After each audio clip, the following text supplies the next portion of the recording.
Shalom, selamat pagi Bapak Ibu Saudara yang terkasih di dalam Kristus Yesus.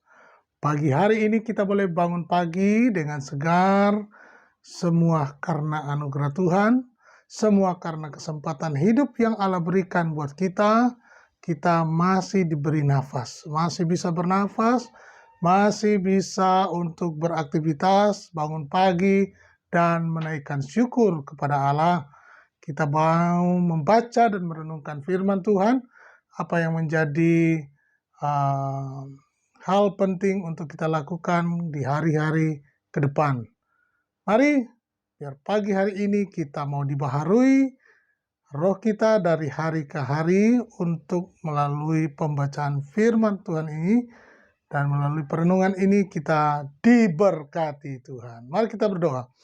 Terima kasih Bapa Surgawi buat hari yang baru, terpujilah namamu, segala hormat kemuliaan bagi namamu. Kami mau membaca dan merenungkan firman-Mu. Bimbing kami Roh Kudus untuk mengerti kehendak Allah di dalam hidup kami. Namamu dimuliakan. Terpujilah namamu Bapa. Kami mohonkan ini. Haleluya. Amin. Nah, Bapak Ibu yang dikasih Tuhan, kita pagi hari ini akan membaca di dalam 2 Petrus pasal 1 ayat 16. Firman Tuhan berkata, sebab kami tidak mengerti dongeng, sebab kami tidak mengikuti dongeng-dongeng isapan jempol manusia, ketika kami memberitahukan kepadamu kuasa dan kedatangan Tuhan kita, Yesus Kristus sebagai Raja, tetapi kami adalah saksi mata dari kebesarannya. Kami menyaksikan bagaimana ia menerima kehormatan dan kemuliaan dari Allah Bapa ketika datang kepadanya suara dari Yang Maha Mulia yang mengatakan, inilah anak yang kukasihi, kepadanya lah aku berkenan. Suara itu kami dengar datang dari sorga ketika kami bersama-sama dengan Dia di atas gunung yang kudus. Dengan demikian, kami makin diteguhkan oleh firman yang telah disampaikan oleh para nabi.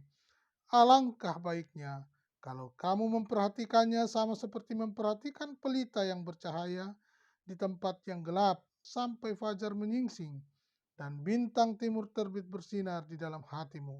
Yang terutama yang harus kamu ketahui ialah bahwa nubuat-nubuat dalam kitab suci tidak boleh ditafsirkan menurut kehendak sendiri.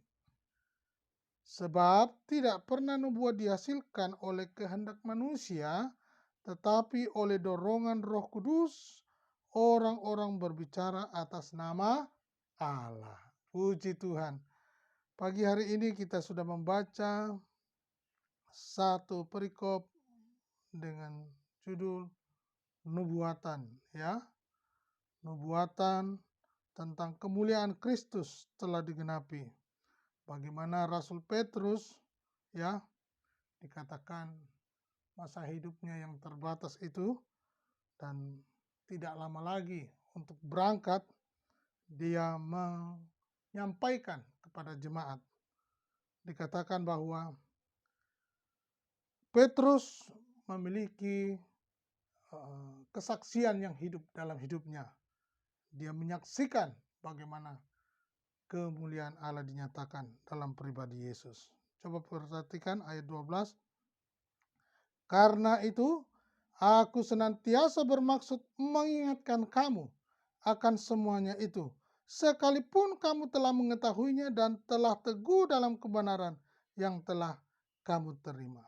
Jadi terus diingatkan sekalipun murid-murid jemaat waktu itu sudah teguh, tetapi Rasul Petrus adalah orang yang giat di dalam Tuhan, selalu mengingatkan supaya murid-muridnya tidak goyah, tidak lengah, tidak gagal, bahkan mau muridnya terus dibangkitkan, digiatkan dalam Kristus. Ayat 13-14 berkata, aku menganggap sebagai kewajibanku untuk tetap mengingatkan kamu akan semuanya itu selama aku belum meninggalkan kemah tubuhku ini.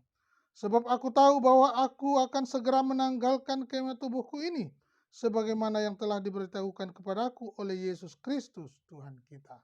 Ya, jadi dia mengingatkan terus kepada jemaat, kepada orang-orang yang dia layani, ya, supaya tidak mudah untuk percaya kepada ajaran palsu, ya. Nah, jadi dia itu berulang-ulang menyampaikan kebenaran dasar yang telah diajarkan kepada mereka. Ayat 15 berkata, "Tetapi aku akan berusaha supaya juga sesudah kepergianku itu kamu selalu mengingat semuanya itu." Dia akan terus berusaha untuk mengingatkan kepada murid-murid untuk tidak mudah jatuh dalam pengajaran sesat, ya. Pertanyaannya, kenapa perlu melakukan semuanya itu? Karena mereka mulai meninggalkan kebenaran. Nah, ini dia Bapak Ibu.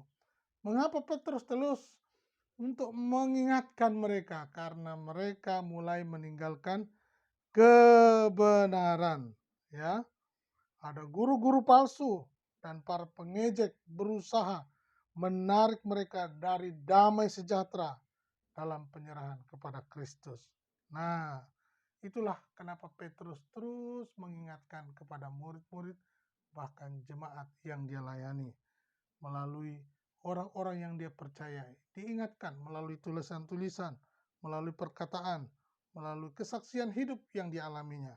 Nah, pertanyaannya, mengapa Petrus begitu yakin, ya, dikatakan begitu yakin mendalam kepada Kristus Yesus, ya. Kenapa? Dikatakan bahwa Matius pasal 17 ayat 1 sampai 13. 6 hari kemudian Yesus membawa Petrus, Yakobus, dan Yohanes saudaranya, dan bersama-sama dengan mereka ia naik ke sebuah gunung yang tinggi. Di situ mereka sendiri saja. Lalu Yesus berubah rupa di depan mata mereka, wajahnya bercahaya seperti matahari, dan pakaiannya menjadi putih bersinar seperti terang. Maka nampak kepada mereka Musa Elia sedang berbicara dengan dia. Kata Petrus kepada Yesus, "Tuhan, betapa bahagianya kami berada di tempat ini. Jika engkau mau, biarlah kudirikan di sini 3 kemah, satu untuk engkau, satu untuk Musa, satu untuk Elia." Dan tiba-tiba sedang ia berkata, turunlah awan yang terang menaungi mereka.